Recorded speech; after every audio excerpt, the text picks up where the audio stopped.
بسم اللہ الرحمن الرحیم۔ السلام علیکم دوستو، دنیا بھر کی خبروں میں آج آپ سنیں گے، لیکن اس سے پہلے اگر ہو سکے تو لائک اور سبسکرائب کا بٹن ضرور دبا لیں۔ شکریہ۔ امریکہ نے کہا ہے کہ سعودی ولی عہد محمد بن سلمان کے دورہ پاکستان کی حمایت کرتے ہیں اور اسے سراہتے ہیں۔ امریکی محکمہ خارجہ کے میتھیو ملر نے پریس بریفنگ میں کہا کہ پاکستانی انتخابات سے متعلق ہمارے موقف میں کوئی تبدیلی نہیں آئی۔ ان کا کہنا تھا کہ امریکہ پاکستان میں کسی سیاسی جماعت کو سپورٹ نہیں کرتا۔ میتھیو ملر کا کہنا تھا کہ امریکی سفیر ڈونلڈ بلوم نے قائد حزب اختلاف عمر ایوب اور دیگر سے ملاقات کی، جس میں معاشی اصلاحات، انسانی حقوق، علاقائی سلامتی اور دو طرفہ تعلقات پر تبادلہ خیال کیا گیا۔ اس کے علاوہ انہوں کا کہنا تھا کہ ایران اور پاکستان کے درمیان ماضی میں محدود تنازعات رہے ہیں، خطے میں عدم استحکام سے متعلق ایران کے ارادے مشکوک ہیں۔ دوستو، یاد رہے کہ سعودی ولی عہد محمد بن سلمان کا آئندہ ہفتے دورہ پاکستان کا امکان ہے۔ روس نے رفح میں اسرائیلی ٹینکوں کے داخلے کا ذکر کرتے ہوئے کہا ہے کہ روس اس حملے کو اس علاقے کے عدم استحکام کا سبب سمجھتا ہے، جس میں 10 لاکھ سے زائد نہتے شہری پناہ لیے ہوئے ہیں۔ اسی بنا پر ہم سختی سے بین الاقوامی انسانی قوانین کی رعایت پر زور دیتے ہیں۔ روس کو فی الحال غزہ کے مسئلے کا حل کا کوئی امکان نظر نہیں آ رہا۔ دوستو، یاد رہے کہ صہیونی فوج نے گزشتہ روز رفح کراسنگ کے فلسطینی حصے پر حملہ کر کے قبضہ کر لیا۔ یہ گزرگاہ غزہ کے عوام کے لیے انسانی امداد کی ترسیل کا اہم نقطہ تھی، جسے اب اسرائیلی فوج نے بند کر دیا ہے، جس کے بعد آج صبح غزہ کے سرحدی اور کسٹم حکام نے اعلان کیا ہے کہ رفح کراسنگ اور کرم ابو سالم ابھی تک اسرائیلی فوج کے ہاتھوں قبضے کی وجہ سے بند ہیں۔ تاہم دوسری جانب بین الاقوامی دباؤ کی وجہ سے کچھ ہی دیر قبل صہیونی رجیم نے مقبوضہ فلسطین اور جنوبی غزہ کے درمیان کرم ابو سالم کراسنگ کو کھولنے کی خبر دی ہے۔ تحریک انصاف کی رہنما ڈاکٹر یاسمین راشد کا کہنا ہے کہ پہلے قوم سے ان کی پسند، ان کے ووٹ کا حق چھیننے والے معافی مانگیں۔ ڈاکٹر یاسمین راشد نے ایک کھلے خط میں لکھا ہے کہ الیکشن چوری کرنے والے قوم سے معافی مانگیں۔ فارم 47 پر جعلی حکومت بنوانے والے پہلے قوم سے معافی مانگیں۔ 9 مئی کی آڑ میں چادر اور چار دیواری کا تقدس پامال کرنے والے معافی مانگیں۔ لوگوں کے پسندیدہ لیڈر، ان کی پارٹی کو ختم کرنے کی سازش کرنے والے معافی مانگیں۔ انہوں کا کہنا تھا کہ کیڑے والی گندم منگوا کر قوم کا پیسہ ضائع کرنے والے معافی مانگیں۔ کسان سے ان کی اجرت چھیننے والے معافی مانگیں۔ ان کی محنت کو ضائع کرنے والے معافی مانگیں۔ ڈاکٹر یاسمین راشد کا مزید کہنا تھا کہ پنجاب کی نااہل نالائق فارم 47 کی حکومت نے گندم کی خریداری شروع نہیں کی۔ باقی سب صوبوں میں خریداری شروع ہو چکی ہے۔ پنجاب حکومت نے پہلے کسانوں کو زیادہ گندم اگانے کے لیے کہا اور اب ان کی محنت، خون پسینے کی کمائی کو آگ لگانے کی کوشش کی جا رہی ہے۔ ڈاکٹر صاحبہ کا کہنا تھا کہ کسان آج کل سڑکوں پر رل رہے ہیں، چیف جسٹس صاحب کون پوچھے گا ان کو۔ بھارتی ریاست مہاراشٹر کے شہر ممبئی میں حماس اور اسرائیل کے درمیان جاری جنگ میں فلسطینیوں کی حمایت پر اسکول انتظامیہ نے ایک اسکول پرنسپل کو برطرف کر دیا۔ اسکول پرنسپل پروین شیخ مسلسل فلسطینیوں کے حق میں سوشل میڈیا پوسٹ کو لائک یا شیئر کرتی آئی ہیں۔ اسکول انتظامیہ کو جیسے ہی پروین شیخ کے بارے میں یہ خبر موصول ہوئی تو انہوں نے فوراً انہیں برطرف کر دیا۔ دوستو، یاد رہے کہ بھارت کی موجودہ برسر اقتدار حکومت نے فلسطینیوں کے حق میں احتجاجات، مظاہرے اور اس حوالے سے کسی بھی سیمینار یا کانفرنس کو ممنوع قرار دیا ہے۔ پارلیمانی انتخابات کے تیسرے مرحلے کے لیے ووٹنگ جاری ہے۔ اس دوران کانگریس کی چیئرپرسن سونیا گاندھی نے نریندر مودی اور بی جے پی پر شدید حملہ کیا ہے۔ سونیا گاندھی نے الزام لگایا کہ سماج کے لوگوں کو ملک کے کونے کونے میں امتیازی سلوک کا سامنا ہے۔ سونیا گاندھی کا کہنا تھا کہ میرے پیارے بھائیوں اور بہنوں، آج ملک کے ہر کونے میں نوجوان، بے روزگاری، خواتین پر مظالم، دلت، قبائلی پسماندہ لوگ اور اقلیتوں کو خوفناک امتیازی سلوک کا سامنا ہے۔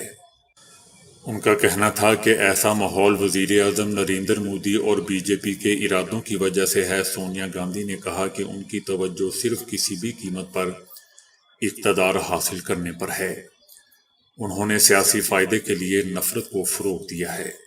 اس سے پہلے دوستو، راہل گاندھی نے بھی کہا تھا کہ آج ووٹنگ کا تیسرا مرحلہ ہے۔ ان کا کہنا تھا کہ میری آپ سب سے درخواست ہے کہ بڑی تعداد میں نکلیں اور اپنے حقوق کے تحفظ کے لیے ووٹ دیں۔ پاکستان تحریک انصاف کے رہنما اسد قیصر نے کہا ہے کہ ان کی جماعت کسی سے معافی نہیں مانگے گی۔ ان کا کہنا تھا کہ تمام اداروں کو آئینی حدود میں کام کرنا ہوگا۔ اس سے پہلے دوستو، چیئرمین پی ٹی آئی بیرسٹر گوہر خان نے کہا کہ آج بھی ہمارا مطالبہ ہے کہ 9 مئی سے متعلق جوڈیشل کمیشن بنایا جائے۔ گوہر خان کا مزید کہنا تھا کہ 9 مئی کو پرامن احتجاج کریں گے۔ حماس نے کہا ہے کہ غزہ میں اسرائیلی جارحیت جاری رہی تو معاہدہ نہیں ہوگا۔ رفح میں اسرائیلی حملے نہ رکے تو جنگ بندی معاہدہ بالکل بھی نہیں ہوگا۔ حماس کا مزید کہنا تھا کہ رفح کراسنگ مصر اور فلسطین کراسنگ تھی اور رہے گی۔ دوسری طرف دوستو، غزہ جنگ بندی معاہدے پر مصر میں ہونے والے مذاکرات کے لیے حماس کا وفد قاہرہ میں موجود ہے۔ اسرائیل نے بھی اپنا وفد قاہرہ بھیجا ہوا ہے۔ اس کے علاوہ امریکی خفیہ ایجنسی کے سربراہ بھی قاہرہ میں موجود ہیں۔ افواج پاکستان کا رد عمل سامنے آنے کے بعد وفاقی حکومت بھی متحرک ہو چکی ہے۔ وفاقی حکومت نے بھی سانحہ 9 مئی کے کرداروں کو بھرپور جواب دینے کا فیصلہ کر لیا۔ وفاقی کابینہ اجلاس میں 9 مئی واقعے کی مذمت کی جائے گی۔ کابینہ اجلاس میں شہداء سے اظہار یکجہتی بھی کیا جائے گا۔ کابینہ اجلاس میں 9 مئی کو سیاہ دن بھی قرار دیا جائے گا۔ غزہ کی پٹی کے جنوب میں واقع رفح کراسنگ کے فلسطینی حصے پر کنٹرول حاصل کرنے کے اسرائیلی دعوے کے جواب میں چائنا کا کہنا ہے کہ چین اسرائیل پر زور دیتا ہے کہ وہ عالمی برادری کے مطالبات پر توجہ دے اور رفح پر حملے بند کر دے۔ چائنا اسرائیل پر زور دیتا ہے کہ وہ بین الاقوامی برادری کی اکثریت کے مطالبات پر کان دھرے اور غزہ کی پٹی میں مزید سنگین انسانی تباہی سے بچنے کے لیے ہر ممکن کوششوں کو بروئے کار لائے۔ دوستو، ادھر اسرائیل اور رفح سے آنے والی خبریں اس بات کی نشاندہی کر رہی ہیں کہ فلسطینی پناہ گزینوں کے خلاف غاصب صہیونی رجیم کے انسانیت سوز حملے شروع ہو چکے ہیں۔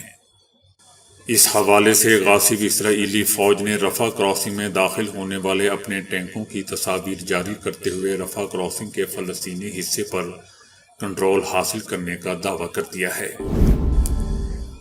سعودی عرب سب سے بڑا اور ملک کے قدیہ شہر میں اپنی نوعیت کا اولین واٹر تھیم پارک کھولنے کے لیے دوستو پوری طرح تیار ہے۔ یہ پارک اولین زیر آب مہماتی سواری بھی پیش کرے گا، جس میں مکمل طور پر آبدوز گاڑیاں ہوں گی۔ یہ شہر کا فلیگ شپ تھیم پارک اور شمالی امریکہ سے باہر کسی ملک میں ڈیزائن اور تعمیر کیا گیا اولین 6 فلیگز پارک ہوگا۔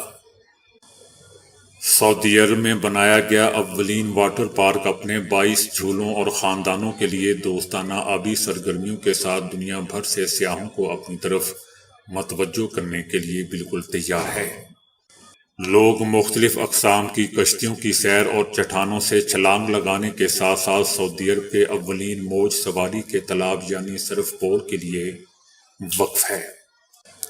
آبی تھیم والا پارک آبپاشی اور پارک کی ٹھنڈک کے لیے ری سائیکل کیا ہوا پانی استعمال کرے گا۔ خصوصی فلٹرز کی بدولت یہ پانی کے ضیاع کو 90% تک کم کرنے اور توانائی کا استعمال گھٹانے کے قابل ہوگا۔ غزہ کی ریحام ایک جنگ سے بری طرح متاثر ہونے والی خواتین میں سے ایک ہیں، جس کے تمام خواب چکنا چور ہو گئے اور وہ خود زخمی ہو کر قاہرہ کے ایک ہاسپٹل میں زیر علاج ہیں۔ میڈیا سے بات کرتے ہوئے ریحام نے اپنی چکنا چور ہونے والی خواہشوں کا ذکر کیا اور کہا کہ کاش میں جنگ سے نجات پاتی اور ماں بن سکتی۔ تاہم اس کا کہنا ہے کہ وہ غزہ کے دوسرے باشندوں کی مشکلات کو دیکھ کر اللہ کا شکر بجا لانے پر مجبور ہے۔ دوستو، ریحام اپنے گھر پر اسرائیلی بمباری میں اپنے اعضاء اور ایک آنکھ سے محروم ہو گئی تھی۔ ریحام سلامہ الدایا نے مزید کہا کہ وہ گزشتہ 12 جنوری کی رات گھر میں موجود تھی اور رات کے بمباری کی گئی مکان تباہ ہو گیا اور اس کے ملبے تلے دب گئی۔ وہ کیسے زندہ بچی اس پر وہ اور باقی لوگ بھی حیران ہیں۔ اس کے خاندان کے 15 افراد شہید ہو گئے۔ پورے خاندان میں صرف ایک بہن اور والد زندہ بچے۔ یہ اس کا واحد نقصان نہیں تھا کیونکہ اس نے ایک ٹانگ، ایک بازو اور ایک آنکھ کھو دی تھی۔ دوسری ٹانگ، ہاتھ اور باقی آنکھ پر شدید چوٹیں آئی تھیں۔ ریحام بتاتی ہیں کہ اس کے لیے اپنے حالات بیان کرنا بہت مشکل ہے۔ جیون ساتھی سے دوری کا نفسیاتی صدمہ جسمانی تکلیف سے بھاری ہو گیا ہے۔ اس کا خامد زندہ ہے مگر غزہ کے اندر ہے اور وہ قاہرہ نہیں آ سکتا۔ جب بمباری ہوئی تو اس وقت اس کے شوہر کسی دوسری جگہ پر تھے جس کی وجہ سے وہ بچ گئے تھے۔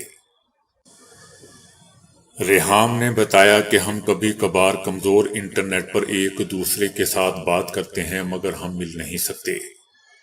وہ مجھ سے کہتا ہے کہ میں تمہیں یاد کرتا ہوں اور میں تمہیں دیکھنا چاہتا ہوں، میں بھی اسے دیکھنا چاہتی ہوں اور ہم دوبارہ ایک ساتھ رہنے کی موہوم سی امید کے ساتھ زندہ ہیں۔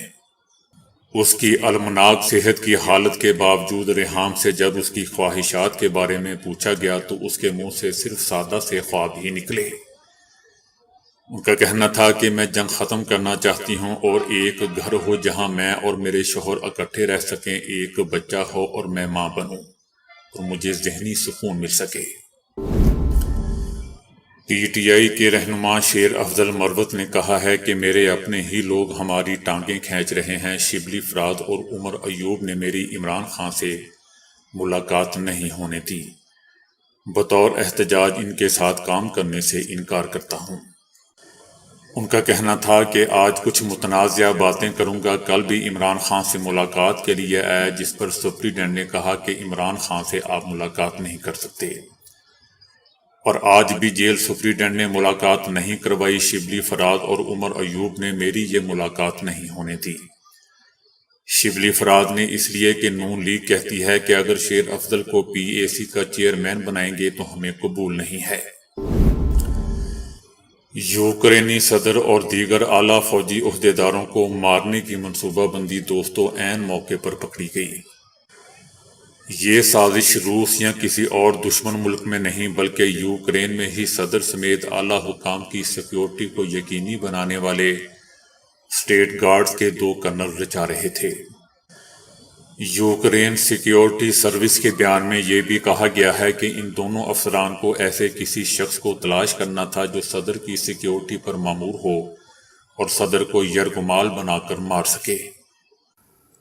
ورزش جہاں ایک جانب متعدد طبی فوائد کے حصول کا باعث بنتی ہے، وہیں دوسری طرف یہ حقیقت بھی سامنے آئی ہے کہ ورزش کو اپنی معمولات کا حصہ بنانے سے مضر صحت کولیسٹرول کی سطح کے بڑھنے کے عمل کو 15 سال آگے لے جایا جا سکتا ہے۔ کولیسٹرول کے حوالے سے یہ نیا انکشاف امریکہ کی ساؤتھ کیرولائنا یونیورسٹی کے آرلینڈ اسکول آف پبلک ہیلتھ میں کی جانے والی ایک تحقیق کے دوران سامنے آیا ہے۔ اس نئی تحقیق کے مطابق جب لوگ بڑھاپے کے نزدیک پہنچتے ہیں، ان کے خون میں پائی جانے والی چربی کی سطح میں اضافہ ہو جاتا ہے، جو کہ امراض قلب اور فالج کے خطرات کو بڑھا دیتا ہے۔ ماہرین کا کہنا ہے کہ ورزش کی وجہ سے جسم تندرست اور توانا رہتا ہے اور یوں نقصان دہ کولیسٹرول کی سطح بڑھنے کا عمل بھی انتہائی سست روی کا شکار ہو جاتا ہے۔ ایسے افراد جو ورزش نہیں کرتے ہیں ان میں 40 سال کی عمر کے بعد ہی کولیسٹرول کی سطح میں اضافہ ہونے لگتا ہے، جبکہ دوسری صورت ورزش کو اپنی زندگی کا معمول بنانے والے افراد 45 سال سے زائد کی عمر تک اس اضافے سے محفوظ رہتے ہیں۔ بھارت میں ایک آدمی نے اپنی زندگی بھر کی جمع پونجی ایک ٹرنک میں رکھ دی اور جب کئی سال بعد ٹرنک کھولا تو ایسا منظر سامنے تھا کہ پیروں تلے زمین نکل گئی۔ اس نے تقریباً 10 لاکھ پاکستانی روپے کی بچت کی رقم ٹرنک میں رکھی ہوئی تھی۔ گزشتہ دنوں اس نے ٹرنک کھولا تو تمام نوٹ دیمک کھا چکی تھی۔ تمام نوٹ تباہ ہو چکے تھے۔ جب اس نے یہ منظر دیکھا تو صدمے سے بے ہوش ہو کر گر گیا اور اسے فوری طور پر ہاسپٹل لے جایا گیا، جہاں اسے طبی امداد دی جا رہی ہے۔ یہ واقعہ اس وقت منظر عام پر آیا جب ہمسایوں نے اس کے بچوں کو نوٹوں کے ٹکڑوں کے ساتھ کھیلتے ہوئے دیکھا۔ اتنی بڑی مقدار میں نوٹوں کے ٹکڑے دیکھ کر ہمسایوں نے پولیس کو اطلاع دے دی۔ تو دوستو، ابھی کے لیے اتنا ہی۔ ویڈیو کو لائک اور شیئر کرنے کا بہت بہت شکریہ۔